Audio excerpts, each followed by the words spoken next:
അപ്പോൾ ഇന്നത്തെ നമ്മളെ റെസിപ്പി എന്താ വെച്ച് കഴിഞ്ഞാൽ നമ്മൾ ചെമ്മീൻ ബിരിയാണിയാണ് ഉണ്ടാക്കുന്നത്. ഫസ്റ്റ് തന്നെ നമ്മൾ ചെമ്മീൻ കഴുകി വൃത്തിയാക്കി എടുത്ത് അത് മസാലയൊക്കെ തേച്ച് വെച്ചിട്ടുണ്ടായിരുന്നു. അതിന് ശേഷം നമ്മൾ ചട്ടിയിലേക്ക് ഇട്ടിട്ട് അത് പൊരിച്ചെടുക്കുക കേട്ടോ ചെയ്യുന്നത്. അപ്പോൾ ഫസ്റ്റ് വീഡിയോ എടുക്കാനുള്ള വിചാരിച്ചായിരുന്നു, അതുകൊണ്ട് അതൊന്നും എടുക്കാൻ പറ്റിയില്ല. പിന്നെ വീഡിയോ എടുക്കാമെന്ന് വിചാരിച്ചു. നമ്മൾ അത്യാവശ്യം കുറേ ചെമ്മീൻ എടുത്തിട്ടുണ്ട് കേട്ടോ. നല്ല വണ്ണം ചെമ്മീൻ ഉണ്ടാകുമ്പോഴാണ് നമുക്കൊരു ടേസ്റ്റ് കിട്ടുള്ളൂ അതിൻ്റെതായ. അപ്പോൾ ചെമ്മീൻ ബിരിയാണി നല്ല ടേസ്റ്റ് ആണല്ലോ. അപ്പോൾ ഈ ഒരു പരിവക്കായി വരുമ്പോൾ അത്യാവശ്യം കുറച്ച് മുരിഞ്ഞ് വരുമ്പോൾ നമ്മൾ മസാല ഉണ്ടാക്കി വെച്ചിട്ടുണ്ട്. ആ മസാലയിലോട്ട് ഇത് ഇട്ട് കൊടുക്കുകയാണ് ചെയ്യുക. മസാല ഇത് ജസ്റ്റ് നമ്മൾ ഉള്ളി തക്കാളിയൊക്കെ വാട്ടിയിട്ട് നമ്മൾ സാധാരണ ഉണ്ടാക്കുന്ന പോലത്തെ ഒരു മസാല അതിലേക്ക് അപ്പോൾ നമ്മൾ പൊരിച്ച് വെച്ച ഈ ചെമ്മീനും കാര്യങ്ങളൊക്കെ ഇട്ട് കൊടുക്കുക. എന്നിട്ട് നല്ലവണ്ണം മിക്സ് ചെയ്യാട്ടോ ചെയ്യണത്.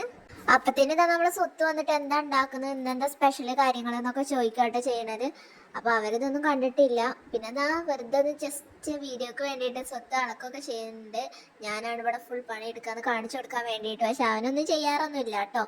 എന്തായാലും ജസ്റ്റ് വീഡിയോക്ക് വേണ്ടിയിട്ടൊക്കെ ചെയ്യാണ് ഇതൊക്കെ. അപ്പോൾ അത്രയൊക്കെ തന്നെ ഉള്ളൂ. പിന്നെ നമ്മൾ ചെമ്പിലോട്ട് ഇടാട്ട് ചെയ്യണത്. ഈ ആക്കി വെച്ച മസാല നമ്മൾ ചെമ്പിലോട്ട് ഇടുക ചെയ്യണത്. ചെമ്പിലോട്ട് ഇട്ടിട്ട് നല്ലവണ്ണം അതിങ്ങനെ പരത്തി കൊടുക്കുക കേട്ടോ. ഞങ്ങൾ അത്യാവശ്യം കുറേ ആൾക്കാരുണ്ടായതുകൊണ്ട് ഞങ്ങളെ വീട്ടിൽ നിന്ന് വിരുന്നേരൊക്കെ ഉണ്ടായിരുന്നതുകൊണ്ട് അത്യാവശ്യം കുറേ ക്വാണ്ടിറ്റിയിലാണ് എടുത്തിട്ടുള്ളത്. അപ്പോൾ വലിയ ചെമ്പൊക്കെ കേട്ടോ. അപ്പോൾ അതിലോട്ട് ഇതാ നിരത്തി വെച്ച് കൊടുക്കുക. പിന്നെ നമ്മൾ അതിൻ്റെ മുകളിലോട്ട് റൈസൊക്കെ ഇട്ടിട്ട് അത് നല്ല വണ്ണം തന്നെ ചിക്കിട്ട് കൊടുക്കുക കേട്ടോ. പിന്നെ ഇതാട്ടോ നമ്മുടെ റൈസിൻ്റെ മുകളിലോട്ട് ഒരു തുള്ളി ഗരം മസാല ഇട്ട് കൊടുക്കുക കേട്ടോ. അതുപോലെ തന്നെ മല്ലിച്ചപ്പ് ഇട്ട് കൊടുക്കുക. പിന്നെ അതിൻ്റെ മുകളിലോട്ട് കുറച്ച് റൈസൊക്കെ ഇട്ടിട്ട് പിന്നെ നമ്മൾ മസാലകൾ ഇട്ട് കൊടുക്കുക. പിന്നെ അതിൻ്റെ മുകളിലോട്ട് കുറച്ച് മല്ലിച്ചപ്പ് ഇട്ട് കൊടുക്കുക. അതിന് ശേഷം ഇതാട്ടോ നമ്മൾ അടച്ച് വെച്ച് കൊടുക്കുക. എന്നിട്ട് അതിൻ്റെ മുകളിൽ നമ്മൾ കുന്താണി വെച്ച് കൊടുക്കുക. അപ്പോൾ സെറ്റായി കേട്ടോ. അപ്പോൾ അത്രേ ഉള്ളൂ കേട്ടോ നമ്മുടെ ചെമ്മീൻ ബിരിയാണി റെസിപ്പി. അപ്പോൾ എല്ലാവരും ഒന്ന് ട്രൈ ചെയ്ത് നോക്കുക. നല്ല ടേസ്റ്റ് ഉണ്ടായിരുന്നു.